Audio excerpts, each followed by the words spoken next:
वन्दे महापुरुषते चरणारविन्दं वन्दे देवमापतिं सुरगुरुं वन्दे जगत्कारणं वन्दे पण्डगभूषणं जगधरं वन्दे वसूनां वन्दे सूरसदाङ्गमालिनैनाम् वन्दे मुकुन्दा प्रियं वन्दे भक्तजनाश्रयं च वरिदां वन्दे शिवं शङ्करं वन्दे शिवं शङ्करं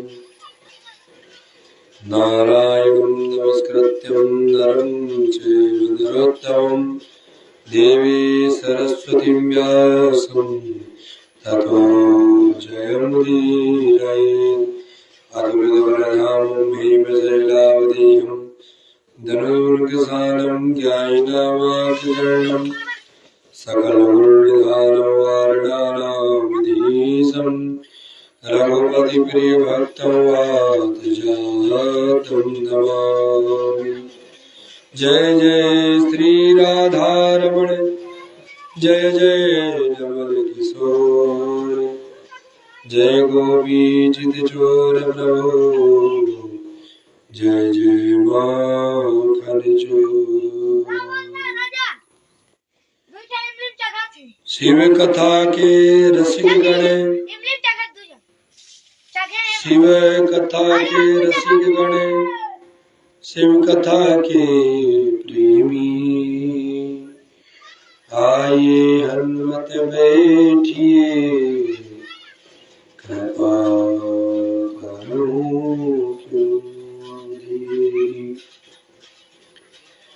बोले अलोपन धाम की जय श्री वृंदावन बिहारी की जय अलोक शंकर महादेव की जय अलोक शंकरी माता की जय जय श्री राधे नमः पार्वती पदे हरे हरे हरे महादेव शंभो। परम मंगलमय भगवत स्वरूप अकारण करुणामंडालय पतित पावन भूत भावन भोले बाबा की महती कृपा पराम्बा जगदम्बिका आज शक्ति माँ अलोपन की महती कृपा से हम लोग अलोपन धाम में बैठकर शिव महापुराण की कथा को नियम पूर्वक श्रद्धा पूर्वक भाव पूर्वक श्रवण करने का शुभ अवसर प्राप्त कर रहे हैं। यह जो शुभ अवसर हमें प्राप्त हुआ है, इस शुभ अवसर का मूल कारण रुद्रचंडी महायज्ञ है। यदि शिव महापुराण की कथा सुनने का सौभाग्य मिल रहा है तो उसका हेतु मात्र एक है, वो रुद्रचंडी महायज्ञ। रुद्रचंडी महायज्ञ ही कारण है जिसके कारण शिव महापुराण की कथा सुनने का सौभाग्य मिल रहा है। यह रुद्रचंडी महायज्ञ जो 20 मार्च 2026 से 28 मार्च 2026 तक होने वाला है, उस यज्ञ की पूर्णता के लिए, उस यज्ञ की संपन्नता के लिए हम लोग शिव महापुराण की कथा को श्रवण कर रहे हैं। यह यज्ञ आपका है, यह यज्ञ हमारा है। देवी आपकी है, देवी हमारी भी है। हम किसी व्यक्ति विशेष के लिए सहयोग यहाँ पर ना दें, हम मात्र अपने कुल देवी के चरणों में अर्पण का भाव लेकर दें, क्योंकि यज्ञ ही एक ऐसा साधन है जिससे भगवती अतिशय प्रसन्न होती है और शीघ्र प्रसन्न होती है। शास्त्रों में बताया गया है विष्णु सिंगारम प्रिय। भगवान विष्णु को क्या प्रिय है? तो कहते हैं भगवान विष्णु को श्रृंगार प्रिय है। इसलिए आप देखते होंगे कि राम जी का, कृष्ण जी का जो मंदिर है, भगवान नारायण के जो 24 अवतार हैं, उनमें जो 10 प्रमुख अवतार हैं, वो सबका बड़ा ही सुंदर श्रृंगार हुआ रहता है। वो राधा रमण हो, बांके बिहारी हो, राधा वल्लभ हो, गोविंद माधव हो, तिरुपति बालाजी हो, ये सब भगवान विष्णु के ही अवतार हैं। तो विष्णु श्रृंगारम प्रिय, भगवान विष्णु को और कुछ प्रिय नहीं है, श्रृंगार प्रिय है। इसीलिए ठाकुर जी जो लड्डू गोपाल घर में होते हैं, उनका श्रृंगार करना चाहिए सुंदर सुंदर, क्योंकि लड्डू गोपाल भगवान को श्रृंगार ही प्रिय है। विष्णु श्रृंगारम प्रिय रुद्र अभिषेकम प्रिय, भगवान शिव को क्या प्रिय है? तो भगवान शिव को जो है वो श्रृंगार प्रिय नहीं है। भोले बाबा तो शरीर में चिता की भस्म को धारण किए रहते हैं, मुंडों की माला को पहने रहते हैं, शमशान में ही सदैव निवास करते हैं। तो ऐसे भोले बाबा को श्रृंगार प्रिय नहीं है। यहाँ तक महाराज कि जब भोले बाबा का विवाह माता पार्वती से होना सुनिश्चित हुआ और भोले बाबा बारात लेकर पार्वती जी के घर गए, तो उन्होंने संसार के श्रृंगार को नहीं धारण किया। वो दिव्य दिव्य आभूषण, सोना चांदी हीरा मोती धारण नहीं किया। भोले बाबा ने सर्प को धारण किया, बिच्छू को धारण किया, मुंडों की माला को पहना। तो इससे यह निश्चय होता है कि भगवान शिव को श्रृंगार प्रिय नहीं है। तो शिव जी को क्या प्रिय है? यदि भगवान देवों के देव महादेव को यदि प्रसन्न करना चाहते हैं तो आप क्या चढ़ाइए? अभिषेकम प्रिय, भोले बाबा का जल से अभिषेक कीजिए, दूध से अभिषेक कीजिए, घी से अभिषेक कीजिए, दही से अभिषेक कीजिए, गन्ने के रस से अभिषेक कीजिए। महाराज शास्त्रों में भोले बाबा को स्नान करने के, अभिषेक करने के कम से कम 1008 प्रकार बताए गए हैं। भोले बाबा का अभिषेक 1008 प्रकार की वस्तुओं से कर सकते हैं। मैंने तो 108 तक स्वयं कराया है। 1008 प्रकार की वस्तुओं का हमें शास्त्रों से बोध प्राप्त है। तो भोले बाबा को अभिषेक ही प्रिय है। और चंडी यज्ञम प्रिया, भगवती चंडी देवी को क्या प्रिय है? यज्ञ। भगवती को क्या प्रिय है? तो भगवती को न श्रृंगार प्रिय है, न भगवती को अभिषेक प्रिय है। भगवती को क्या प्रिय है? चंडी यज्ञम प्रिया, चंडी को यज्ञ प्रिय है।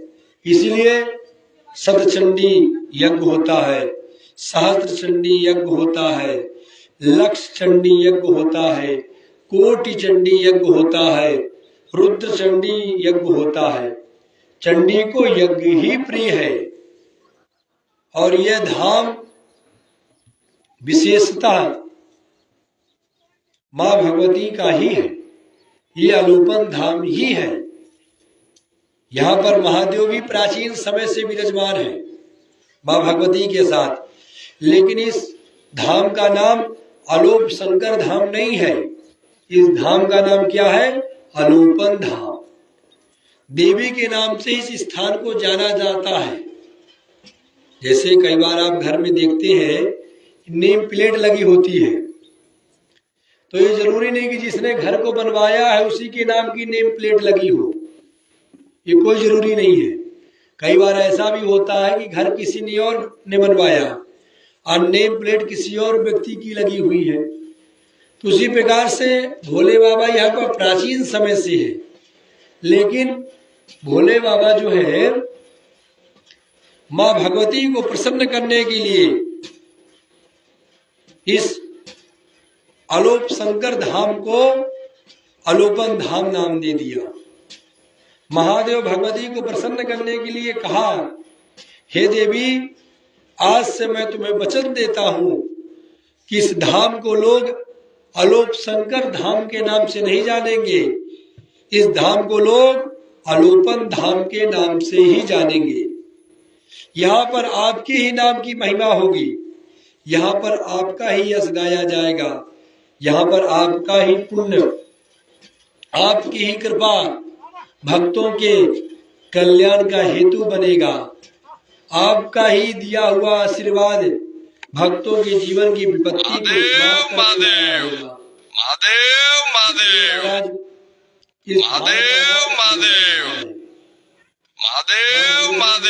कृपा है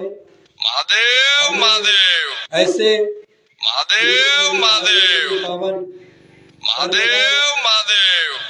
हम लोग जो है कर रहे हैं। लोग शिव महापुराण के प्रथम संहिता विश्वेश्वर संहिता में प्रवेश करने जा रहे हैं।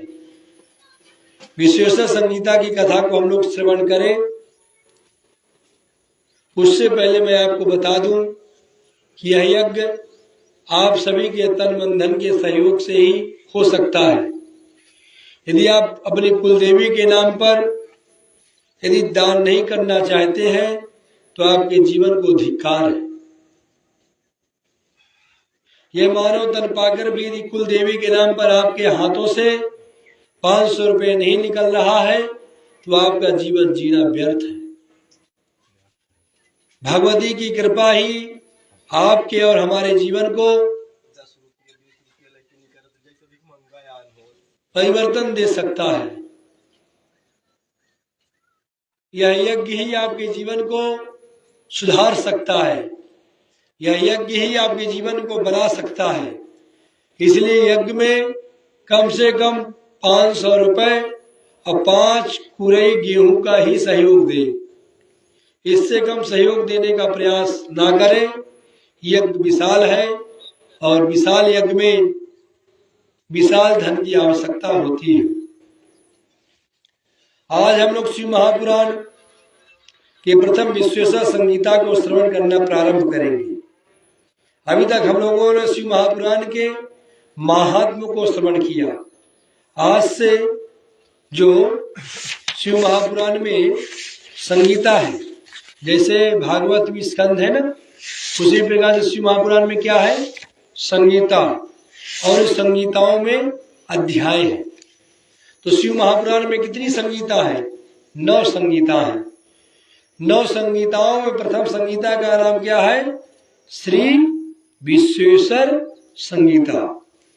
पहले दिन आप सभी लोग शिव महापुराण का मंगलमय महत्व सुन चुके हैं। अब शिव महापुराण ज्ञान यज्ञ के अंतर्गत विश्वेश्वर संहिता की कथा का शुभारंभ हो रहा है।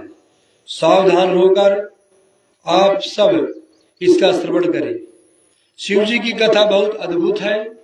यह कथा कल्प वृक्ष के समान मनुष्यों के सभी मनोरथ पूर्ण करने वाली है। इसमें पहले 12 संहिता थी, जो व्यास जी ने इसको संक्षिप्त कर 7 संहिता वाला कर दिया। इसमें 24,000 श्लोक हैं। शिव महापुराण के 9 संहिता के अंतर्गत 24,000 श्लोक सन्निहित हैं। शिव पुराण शैव संप्रदाय का सर्वमान्य ग्रंथ है। इसकी महत्ता एवं व्यापकता के कारण भारतवर्ष के विविध प्रदेशों के आचारों एवं पौराणिकों के इसके लेख पांडुलिपि बनाई गई है और अपनी अपनी गुरु परंपरा के अनुसार थी। लेकिन जो हम लोग यहाँ पर सुन रहे हैं, इसमें अध्याय संहिता आदि का जो विभाग भिन्न भिन्न प्राप्त होता है। यहाँ पर प्रस्तुत कथा सार का एक ऐसा हम लोगों को श्रवण करने का प्राप्त हो रहा है। यह पुराण वेदव्यास, सूद शौनक, ब्रह्म नारद आदि अनेक श्रोता वक्ताओं का संवाद रूप है। इसी को विश्व शिव कथा कहते हैं, जिसमें वेदव्यास सूर्य जी का संवाद है, सूद शौनक का संवाद है, ब्रह्मा नारद का संवाद है। इस कथा की निर्विघ्नता समाप्ति हो, इसलिए व्यास जी महाराज प्रारंभ में मंगलाचरण द्वारा भगवान शिव का ध्यान करते हैं। आप लोग भी हाथ जोड़ लें और भगवान शिव का ध्यान करें।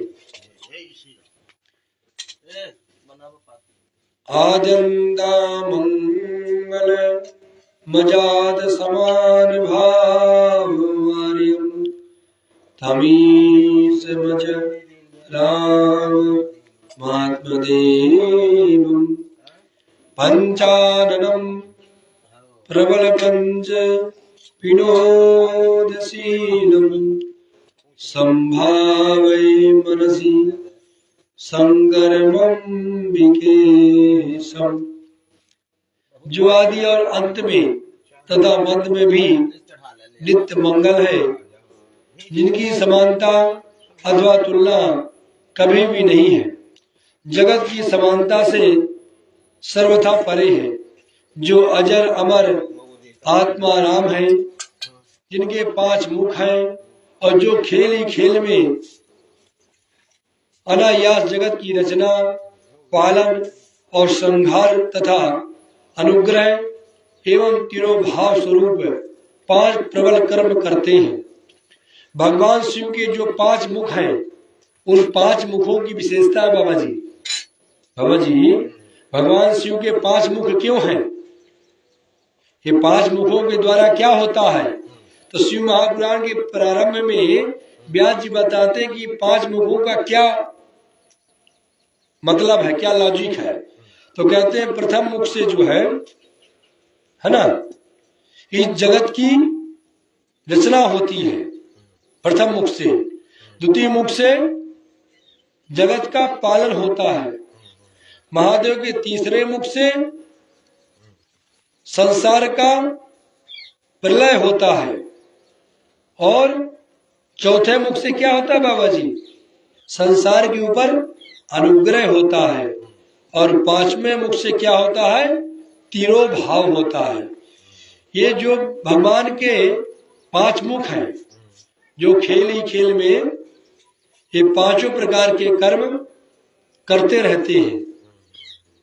ऐसे भगवान शिव जो अम्बा के पति हैं, भगवान शंकर का मैं हृदय में ध्यान करता हूं। अब आइए कथा में प्रवेश करते हैं। कथा में प्रवेश करने से पूर्व 2 बार महादेव का नाम हम लोग उच्चारण करें, फिर उसके बाद कथा में प्रारंभ करें। बाबा जी यहाँ पर आ जाइए, थोड़ा संकीर्तन हो जाए फिर। ओम नमः शिवाय, ओम नमः शिवाय, हरे हरे भोले नमः शिवाय। ओम नमः शिवाय, ओम नमः शिवाय, हरे हरे भोले नमः शिवाय।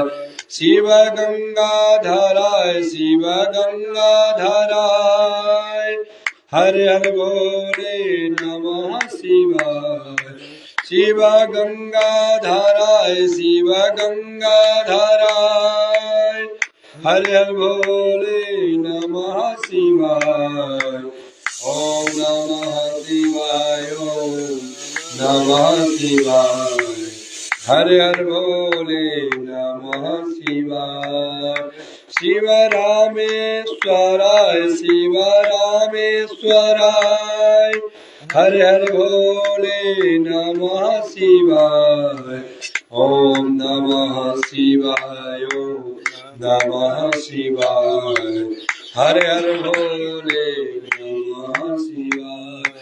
ओम रामेश्वराय, शिव रामेश्वराय, स्वराय। हर हर भोले नमः शिवाय।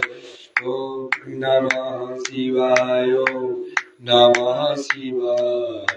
हर हर भोले नमः शिवाय।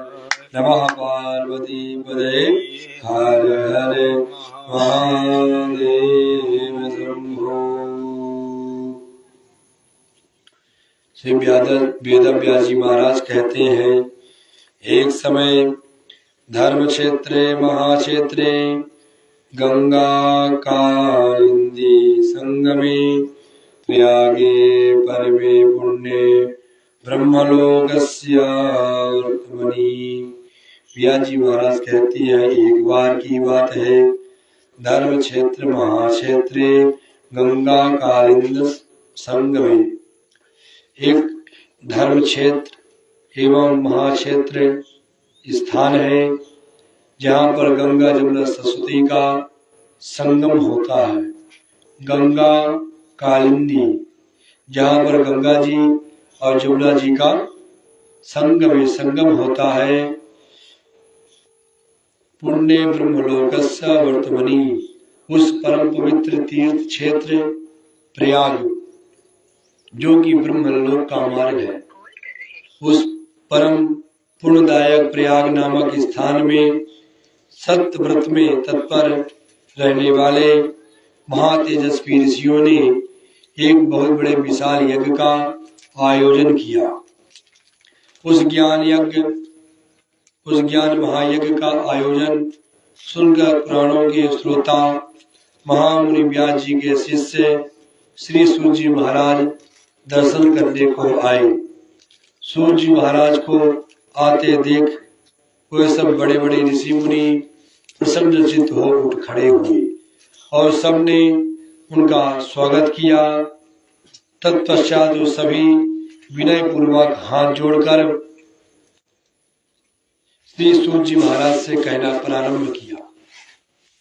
सूत जी महाराज से ऋषिगण कहते हैं, रोम हर्षण सर्वज्ञ भगवान वैभाग्य गौरवात् पुराण विद्या अखिला व्यासात् प्रत्यर्थावीयमान।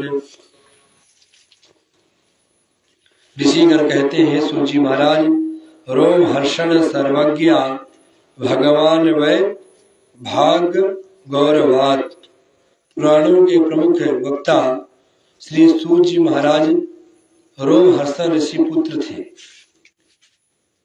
रोमहर्षण जो सूत जी थे, ये सूत जी रोमहर्षण महर्षि के पुत्र से उग्र सर्वा। लोमहर्षण सूत के पुत्र कौन थे?